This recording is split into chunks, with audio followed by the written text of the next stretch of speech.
Perkenalkan, nama saya Valeri Beliana Sanjaya dari kelas 10 IPA 1, nomor absen 24, dan saya akan mempresentasikan tentang siklus akuntansi perusahaan jasa. Sebelum mengetahui tentang siklus akuntansi, kita perlu mengetahui apa itu perusahaan jasa. Perusahaan jasa adalah bisnis yang menghasilkan produk yang tidak berwujud atau yang sering kita sebut dengan jasa, dengan tujuan untuk memperoleh laba dan memenuhi kebutuhan konsumen. Di perusahaan jasa terdapat banyak jenis transaksi, tetapi jenis-jenis transaksi yang sering dilakukan adalah pembelian seperti pembelian peralatan dan juga perlengkapan, lalu pendapatan yang dapat berupa debit ataupun kredit, lalu pembayaran beban-beban seperti beban gaji, beban gedung, beban shop. Lalu ada penerimaan piutang dan juga penanaman modal. Selanjutnya ada contoh perusahaan jasa. Contoh perusahaan jasa ada sangat banyak jenisnya. Untuk yang pertama adalah perusahaan jenis jasa keuangan. Yang sering kita lihat adalah bank, pegadaian, perusahaan asuransi. Lalu ada perusahaan jasa travel dan transportasi seperti ojek online, angkutan umum, dan juga penjualan tiket perjalanan. Selanjutnya, layanan reparasi dan instalasi sesuai namanya, yaitu seperti bengkel, reparasi, tempat servis HP atau komputer. Lalu ada pendidikan, yaitu seperti sekolah, kursus, bimbel. Lalu ada perusahaan jasa yang menyediakan tempat penginapan seperti hotel dan asrama.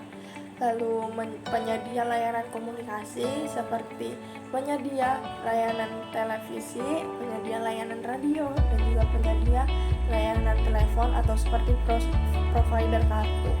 Lalu jasa perawatan tubuh seperti salon dan juga spa.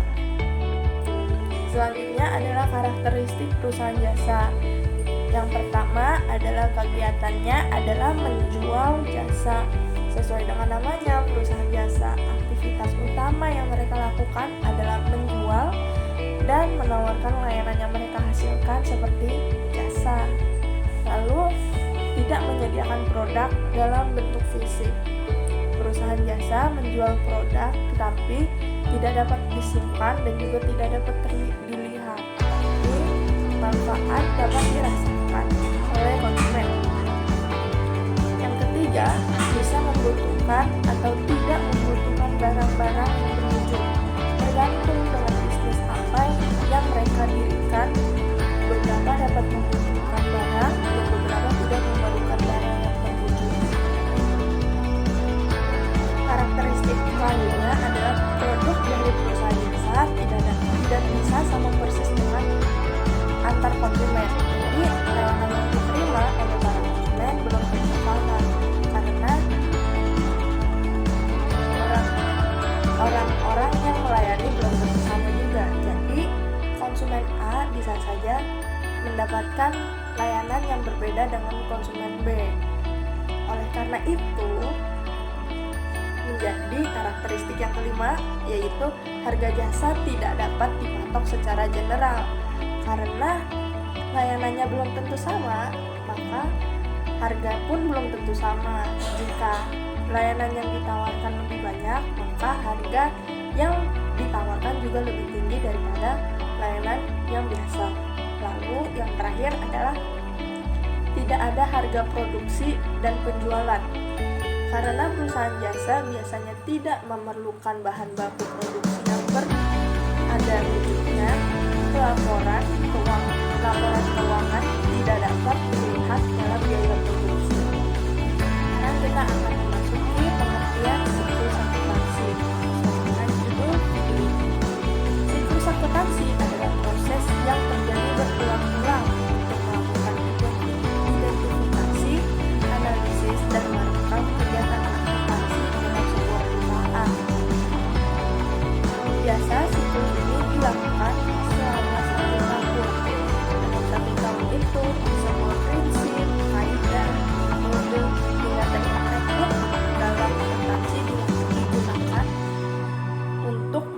mencatat kegiatan akuntansi perusahaan. Proses akuntansi ini dilakukan berkesinambungan dan berulang-ulang selama perusahaan masih aktif. Jadi selama perusahaan masih bekerja dan belum tutup, masih dilakukan proses siklus akuntansi ini. Hal ini kemudian menjadikan proses-proses tersebut menjadikan sebuah siklus, maka dinamakan sebagai siklus akuntansi. Selanjutnya adalah tahapan-tahapan siklus akuntansi. Yang pertama adalah mengidentifikasi transaksi. Transaksi yang diidentifikasi harus memiliki bukti-bukti transaksi agar dapat dilakukan dengan baik identifikasi transaksi tersebut. Bukti-bukti transaksi dapat berupa kwitansi, faktur, nota, atau bukti lainnya yang dianggap sah dalam dunia akuntansi. Selanjutnya, analisis transaksi. Analisis transaksi dilakukan untuk mengetahui pengaruhnya di kondisi keuangan perusahaan.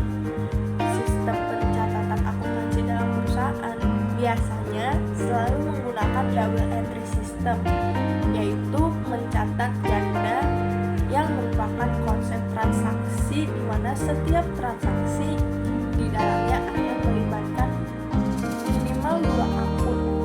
Tahap selanjutnya adalah melakukan pencatatan transaksi dalam jurnal umum. Dalam proses penjurnalan, setiap transaksi dibagi ke dalam 2 bagian, debit dan juga kredit. Pencatatan ini bisa dilakukan dalam sebuah jurnal umum. Pencatatan harus dilakukan dengan berurutan dan teliti tanpa ada transaksi yang telah terlewat. Lalu, jika sudah dicatat ke dalam jurnal umum, maka akan diposting ke dalam buku besar. Itulah tahap yang keempat. Secara umum, buku besar dapat diartikan sebagai kumpulan rekening atau akun pembukuan yang berisi informasi tertentu yang dicatat dalam satu periode. Dalam sebuah perusahaan dipastikan memiliki berbagai daftar rekening buku besar. Tahap selanjutnya adalah menyusun neraca saldo dan jurnal penyesuaian. Neraca saldo berisikan daftar-daftar saldo dari masing-masing rekening pada buku besar pada periode tertentu. Jika di buku besar tertulis periode bulan 1, maka di neraca saldo akan tertulis bulan 1 juga.